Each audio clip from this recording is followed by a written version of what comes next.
Bien, ¿se ve lo que se comparte? ¿Está visualizándose? Sí, doctor.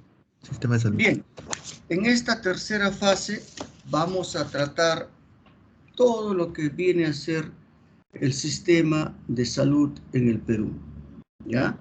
Entonces, vamos a hacer una revisión amplia de lo que significa el sistema de salud en el Perú, alguna propuesta de qué es lo que se debe hacer, qué tal nos fue pues en la pandemia, qué pasó verdaderamente. Y bueno, la temática de donde vamos a sacar todo esto es un artículo reciente sobre Perú Debate 2021, ¿ya? El material lo van a tener ustedes más adelante.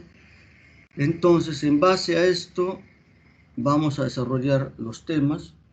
También se hará una exposición de repente un tanto comparativa de la realidad que se vive en otras latitudes donde existe un sistema de salud eficiente, sobre todo de índole pública, ¿no? Acá en el Perú tenemos un estado de salud, pero siempre con el concepto, con el criterio de que el sistema de salud privado es mucho mejor. Esa es la mentalidad que se tiene en el Perú, que lo privado es mejor que lo público. Cuando se refiere al sistema de salud en el mundo, los países que tienen mejor sistema de salud son los públicos. Entonces, esta va a ser la mecánica en esta tercera fase, ¿ya? Y vamos pues comenzando.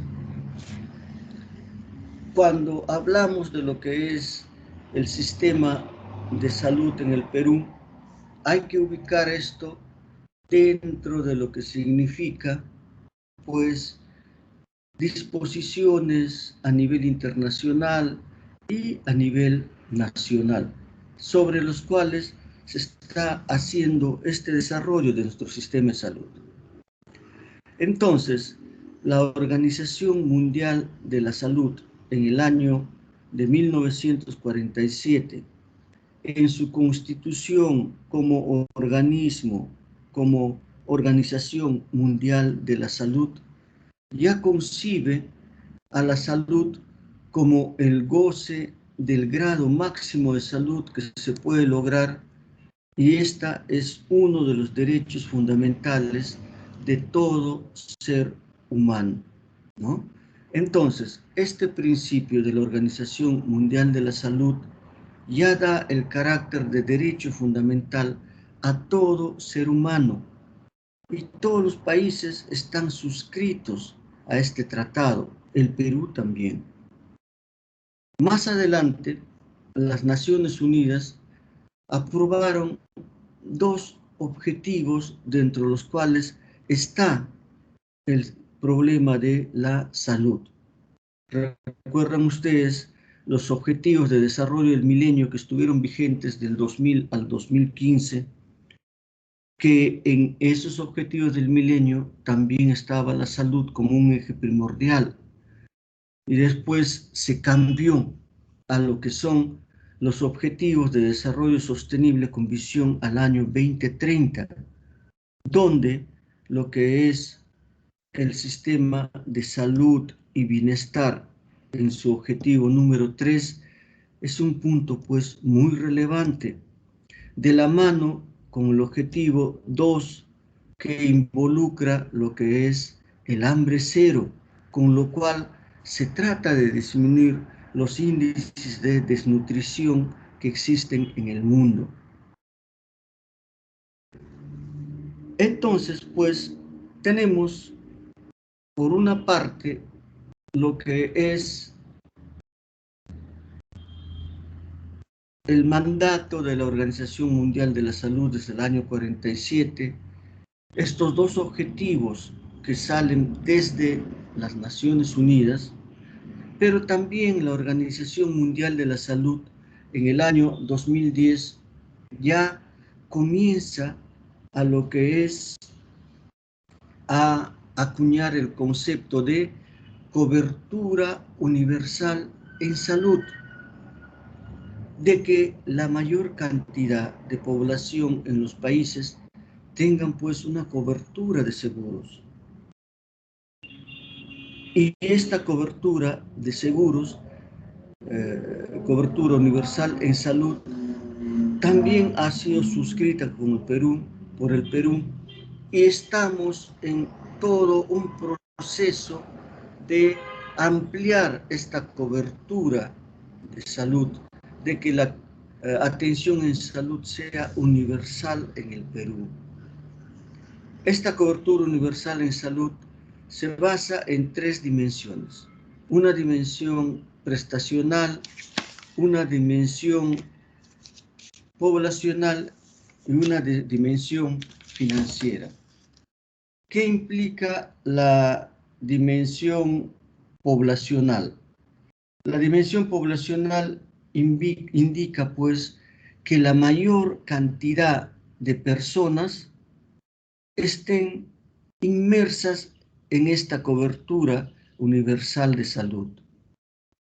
La dimensión prestacional implica de que el sistema de servicios que se presta sea de calidad, y la dimensión financiera, pues que se tenga lo que es el financiamiento necesario para que se realice esta prestación en condiciones óptimas.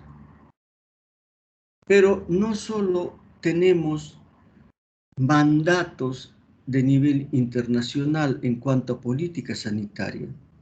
También en el Perú, en la Constitución del Perú, en el artículo 7, se menciona que todos los peruanos tienen derecho a la protección de salud.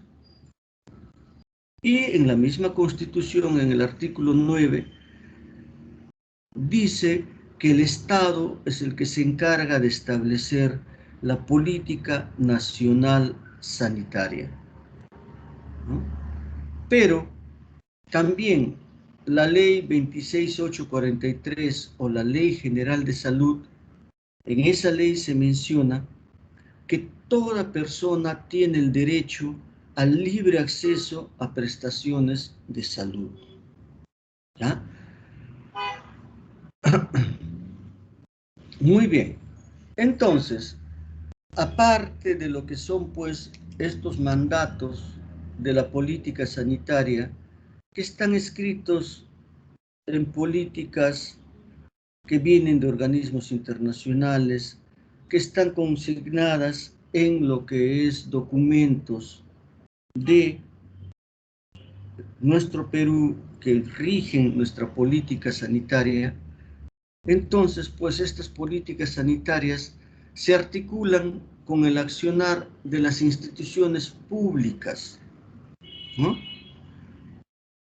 bajo la orientación de un Sistema Nacional de Planeamiento Estratégico, que es el SINAPLAN. Entonces, pues, a través del SINAPLAN, las políticas nacionales se van articulando con el accionar de cada institución, de tal forma que lo que es MINSA tiene pues sus propias políticas nacionales que difieren de lo que es el Ministerio de Economía, que difieren del Ministerio de Inclusión Social.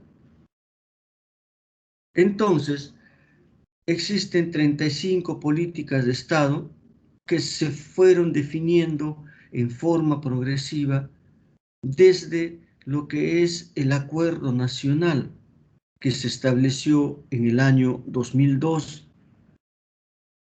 Y estos integrantes del Acuerdo Nacional van pues renovando estas políticas en lo que es el transcurso de los años.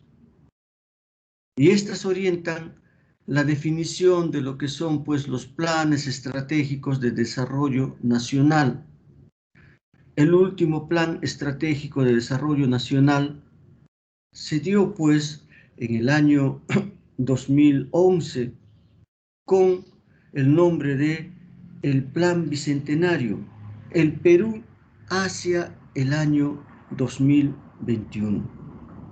Gran parte de los lineamientos de este Plan Estratégico de Desarrollo Nacional se han cumplido, pero ya también nosotros estamos inmersos, ¿no?, en otro tipo de estrategias, ¿no?, que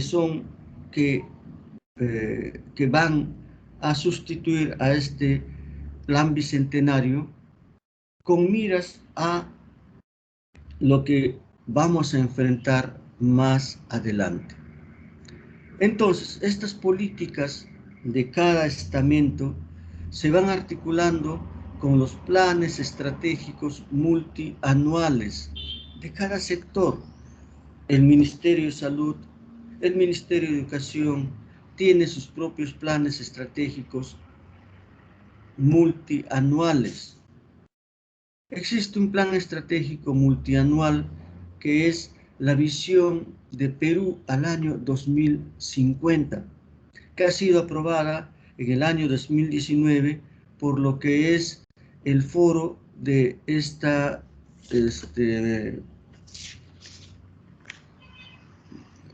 Asociación Nacional, Acuerdo Nacional, ¿ya? Y sirve de base para la elaboración de lo que viene a ser, pues,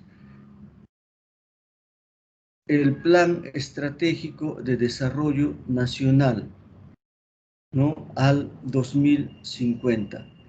Que este Plan Estratégico de Desarrollo Nacional, ¿no?, en materia de salud establece que el cuidado debe ser universal, equitativo, oportuno, de calidad, con enfoque intercultural en todo el territorio. Esto es un acuerdo nacional del año 2019. Asimismo, en el año 2015 se aprobaron una serie de objetivos para lo que constituye la reforma de salud que se está implementando. Y entre uno de los objetivos se incluye el acceso universal al cuidado y atención en salud, que fue un acuerdo nacional en el año 2015. Estos acuerdos nacionales no solamente es el hecho de iniciativa gubernamental, sino es iniciativa de el gobierno, partidos políticos y entidades públicas, personas que representan, ¿no?, a todos nosotros. En agosto del 2020 se aprobó la Política Nacional Multisectorial de Salud al 2030, bajo el nombre de Perú, País Saludable, que prácticamente este documento va a ser el documento que marca la agenda en salud para los próximos años, hasta el 2030. Este acuerdo nacional en el año 2020, o el acuerdo nacional en el año 2020, aprobó lo que es la construcción de un sistema unificado de salud. Entonces, pues, cuando nosotros hablamos de un sistema de salud, prácticamente lo que tenemos en esto es de que el horizonte del Sistema Nacional de Salud está definido. Ya se tiene pautas, ya se tiene lineamientos de cómo se va a ir desarrollando nuestro sistema de salud en los próximos años. Entonces, este horizonte del Sistema Nacional de Salud que ya se encuentra definido es la elaboración de entes estatales junto con partidos políticos y otros organismos a través de lo que es pues estos acuerdos nacionales que se van dando en forma progresiva desde el año 2002. Actualmente el gobierno de Castillo ha dicho pues que se está yendo a lo que es la construcción de un sistema unificado de salud. Pero esto acaso es resultado de un análisis que como partido han hecho y esto quieren implementarlo.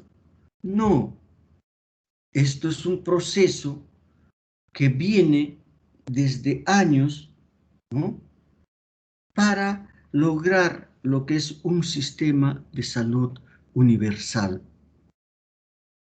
¿Ya?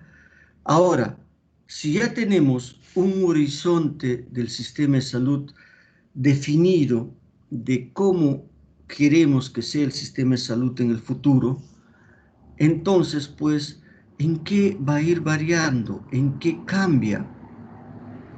En su implementación. Muchas veces en la implementación se continúan cometiendo los mismos errores que hacen que persistan brechas que limitan pues lo que viene a ser la cobertura universal de salud y lo que es la continuidad de atención.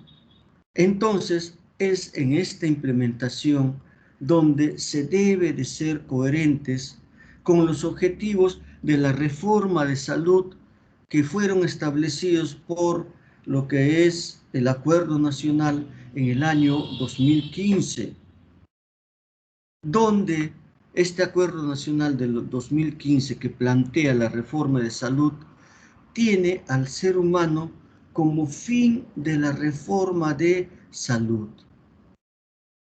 Entonces, cuando hablamos de lo que es el Sistema Nacional de Salud, vemos pues que este desarrollo del sistema de salud está inmerso dentro de lo que son políticas internacionales, dentro de lo que son políticas nacionales que ya están escritas y que nosotros estamos siguiendo la implementación de esto que ya está escrito, de esto que es consenso. Entonces, el tratar de decir de que la salud es un derecho y que como tal esté escrito en la Constitución es solamente una situación de forma. No es algo que va a cambiar todo esto que ya está establecido, consensuado y en aplicación, ¿no? De repente no existe la palabra que la salud es un derecho, pero todos los elementos, todas las políticas sanitarias, tanto nacionales como internacionales, tienen al ser humano como el eje de lo que es el establecimiento del sistema de salud, en el caso nuestro, en el Perú. ¿Qué es lo que falta? Que se vaya implementando de tal forma que el ser humano sea el fin supremo de la reforma de salud, que las políticas que están implementadas en la Política Nacional Multisectorial de Salud al 2030, que es el documento que va a hacer de que se desarrolle el sistema de salud en el Perú, con este documento de Perú, país saludable, pues entonces, pues, este horizonte ya está trazado, ¿no? cuando se establecen planes de gobierno, los planes de gobierno pues van más allá de lo que simplemente es el ejercicio de poder de un partido por un determinado tiempo. No se puede estar, ¿no?, implementando políticas de salud de cada partido. Vean, desde el 2002 tenemos una serie de acuerdos nacionales.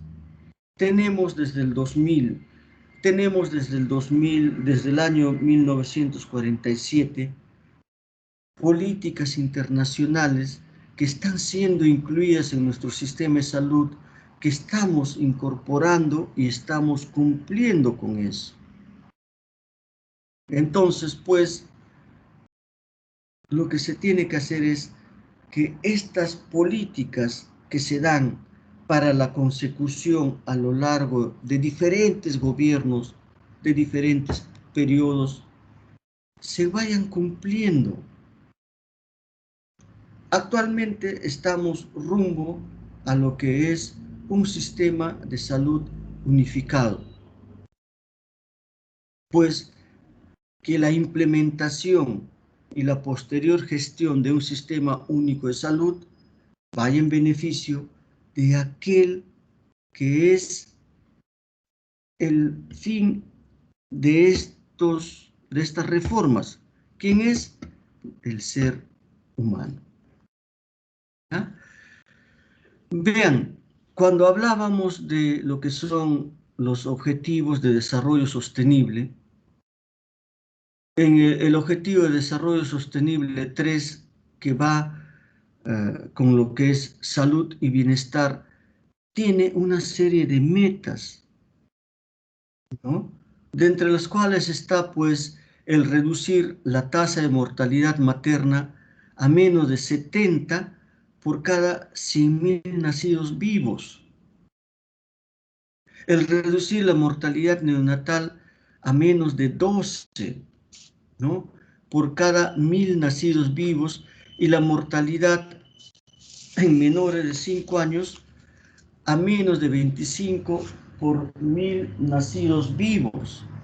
Vean cómo ya está establecido algunas metas, lo que falta es la consecución de ellas.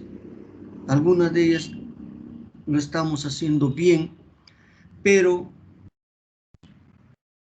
vamos a ir analizando estas cosas, ¿ya? Entonces,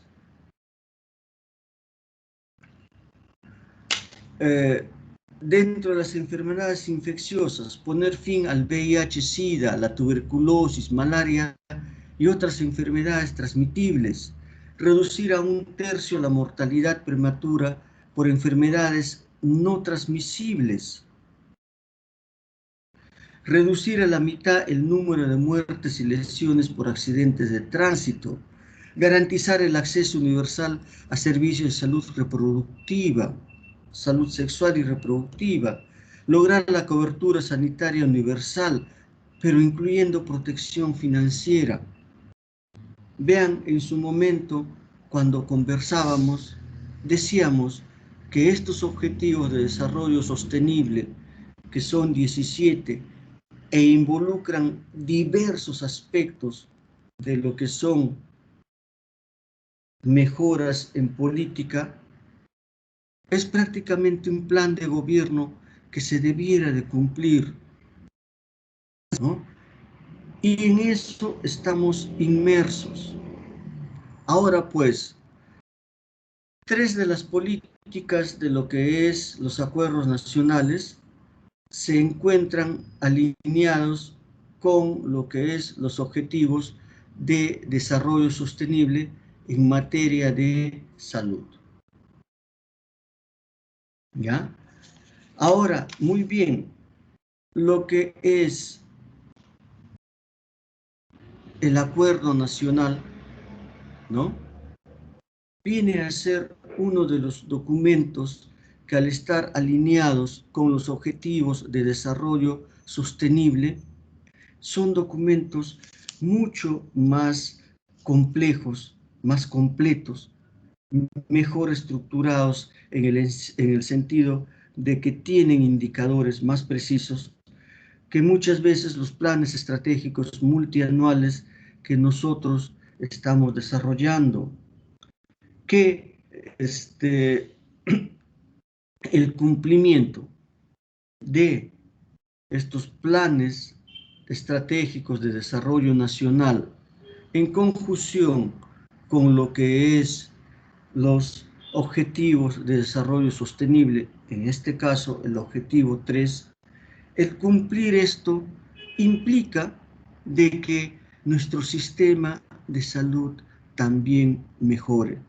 Recuerden ustedes que nosotros tenemos suscrito estos objetivos de desarrollo sostenible y la consecución de ellos prácticamente implica que nuestros planes estratégicos de desarrollo nacional, ¿no?, se viabilicen y se cumplan, ¿ya?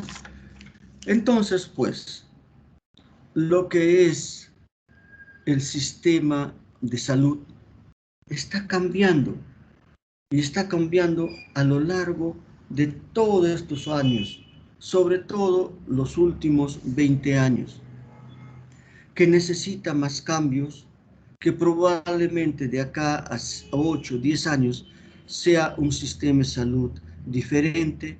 Sí, porque a eso vamos. Así está escrito. Muy bien.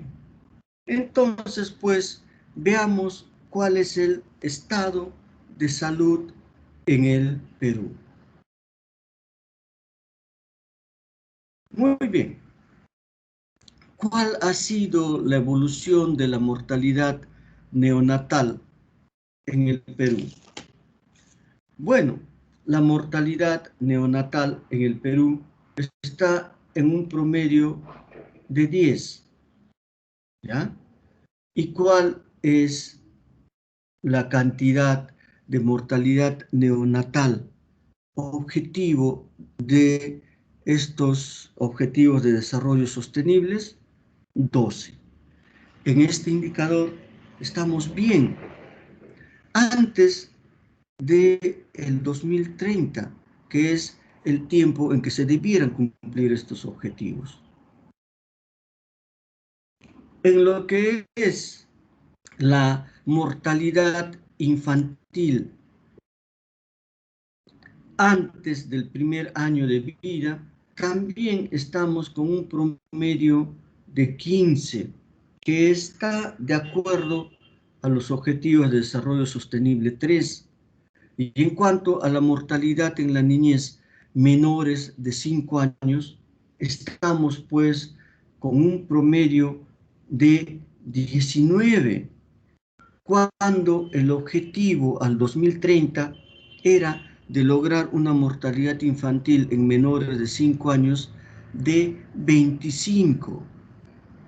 Vemos pues que estos indicadores de salud nos favorecen como población porque está muriendo menos cantidad de neonatos, menos cantidad de niños menores de 5 años, ¿no?, con objetivos que estamos cumpliendo 10 años antes del objetivo que es el 2030.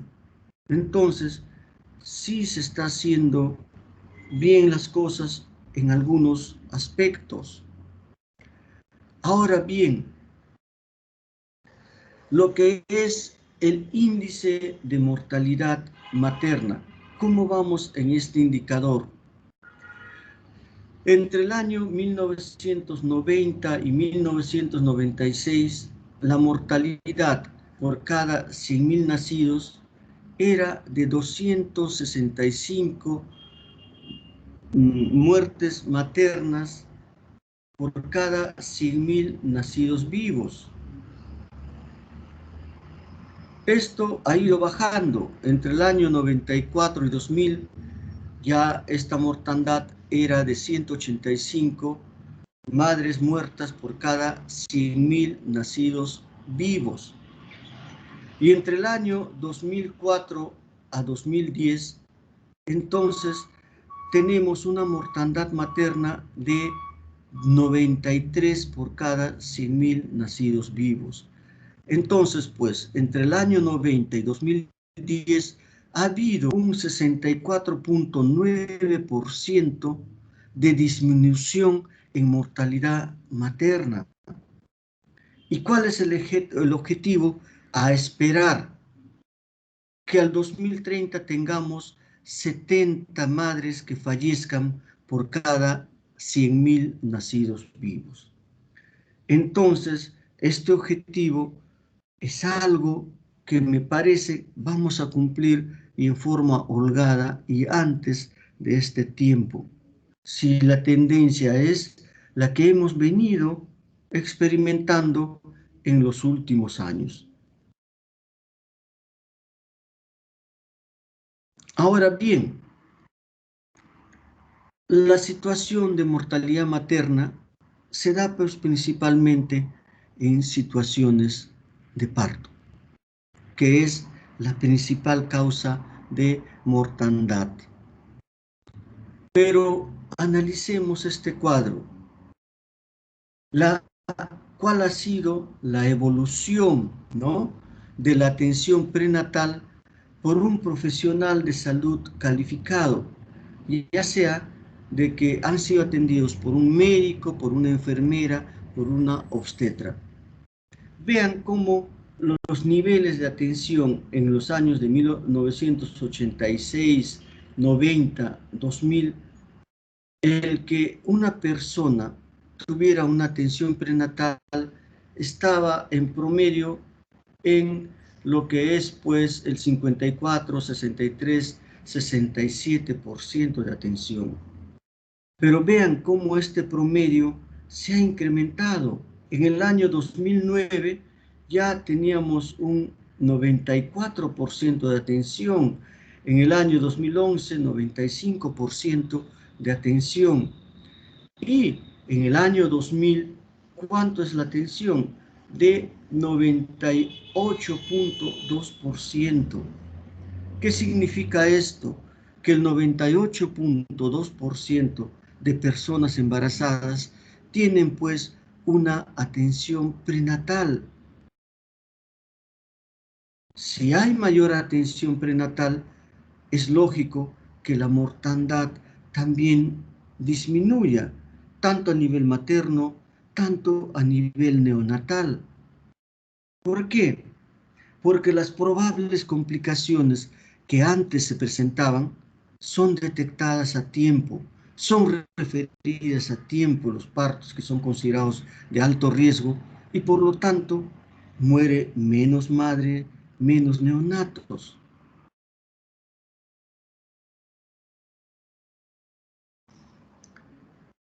También como la evolución respecto a la atención del parto en establecimientos de salud ha ido mejorando.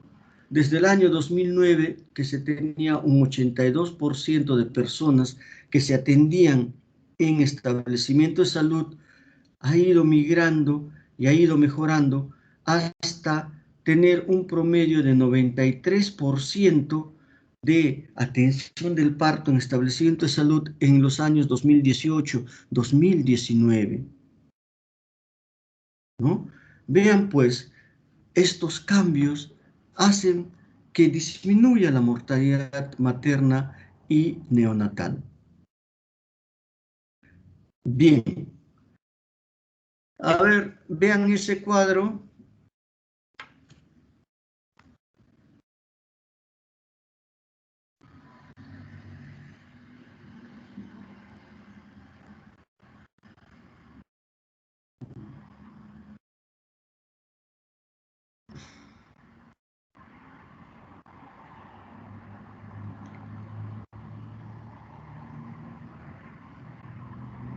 Está Valeria Bernal. Sí, doctor, estoy aquí presente. Bien, Valeria. A ver.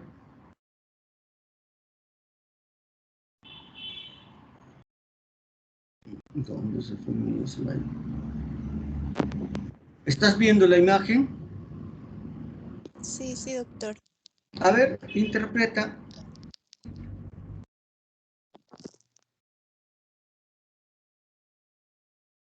Vamos a poner en pantalla completa.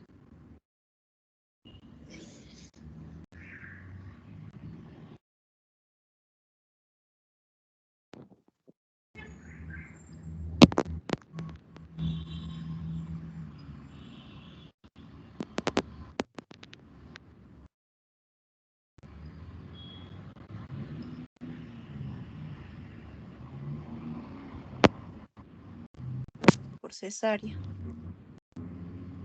Hasta A la ver, data que se tiene de 2019. ¿ya? Entonces, ¿qué te parece?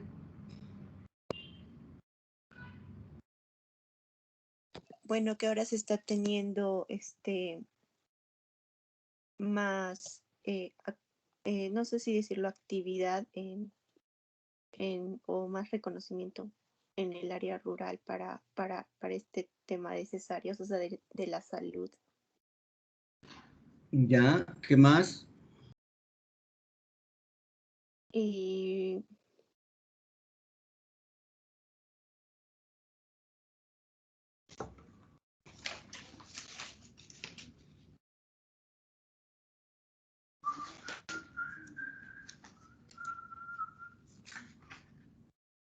¿Algún comentario adicional?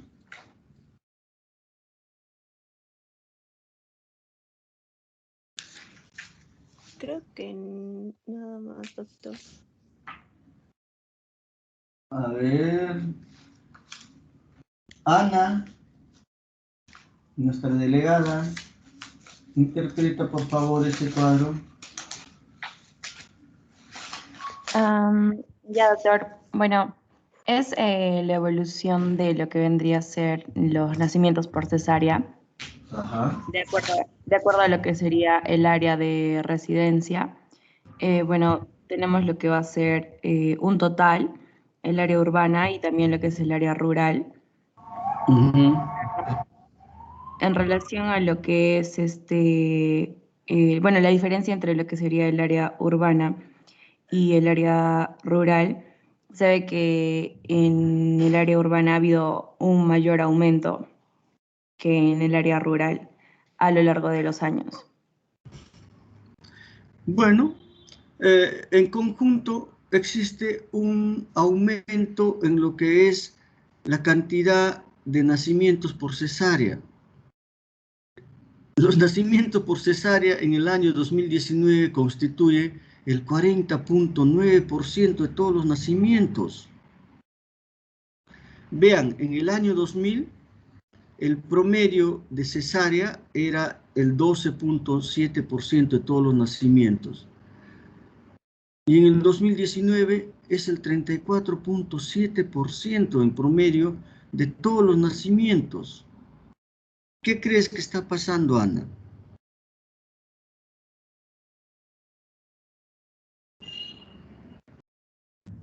Doctor, ¿podría repetirme la pregunta? Está un poco mal Claro, mi internet. decíamos que en el año 2000 el promedio de nacimientos era de 12.7% realizados por cesárea, pero ahora estamos en 34.7% en el año 2019 de nacimientos por cesárea. ¿Qué pasó?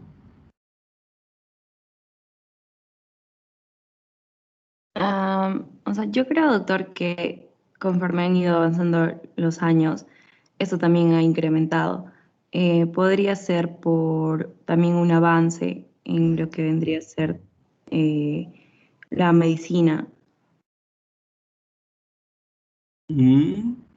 A ver, una pregunta.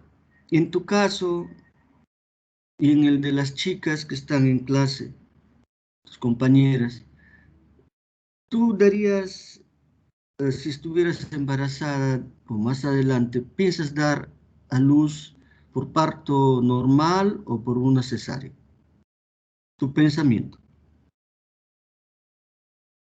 No sé, doctor. Yo creo que cesárea podría ser, no sé. ¿Por qué razón?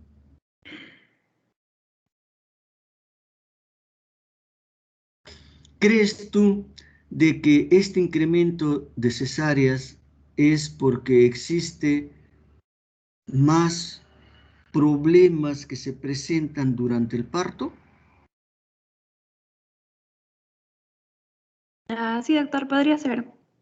Podría ser, pero dime, entonces, en los años 2000 o incluso antes, para generación como la mía, poquito más antiguos también, imagínate si la cantidad de complicaciones que se dan es del orden de 34.7%. Imagínate cuántos de mi generación no estarían presentes. ¿Por qué? Porque la mayoría de nosotros todavía ha vivido en una zona, digamos, rural, ¿no? Que son ahora ya ciudades más de tipo urbano, pero en su momento, 40 años, 50 años atrás, era pues rural. Si ahí había una complicación, olvídate, si tenían cualquier tipo de complicación materno-infantil, ahí quedabas porque no había cómo auxiliar. ¿Había mortandad? Sí, pero no del orden del 34.7% donde se realizan cesáreas. En el área urbana, 40.9% de partos son cesárea. ¿Qué está pasando, pues? Entonces, lo que ocurre es probablemente de que, bueno, si estás embarazada y vas a dar a luz, un parto es bastante doloroso, implica horas de, de trabajo, de dolor, y en cambio una cesárea es una situación mucho más sencilla. El postoperatorio también es mucho más llevadero, eso es mucho más fácil. Uno, otra, de que también desde el punto de vista económico, para los cirujanos, para los ginecólogos, pues es mucho más fácil el plantear una cesárea porque eso redunda en una situación económica. Entonces, pues, actualmente tenemos casi 35% de personas que se hacen cesárea, pero probablemente la mitad de todas ellas sean cesáreas que no tienen indicación estricta para realizar la cesárea, ¿no? Cambia, la población cambia. Entonces, estos resultados también pues están variando. Y la humanidad se ha venido perpetuando en toda su historia a través de partos normales, partos vaginales que son normales, que son más fisiológicos, ¿ya?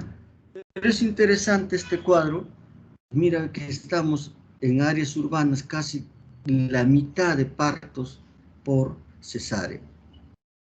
Ahora, también ha habido pues una evolución en el uso de métodos contraceptivos modernos que actualmente están en uso, ¿no? Y si comparamos a los años 90, ha habido pues un incremento significativo en lo que significa el porcentaje de personas que tienen acceso a estos contraceptivos. En esos años, entre el 90, 2000, estábamos pues con 32, 41, 50% de personas que usaban estos métodos para protección del embarazo. Pero actualmente se ha incrementado, están en promedio en 55.6%. Esto es importante porque ayer conversábamos en clase de que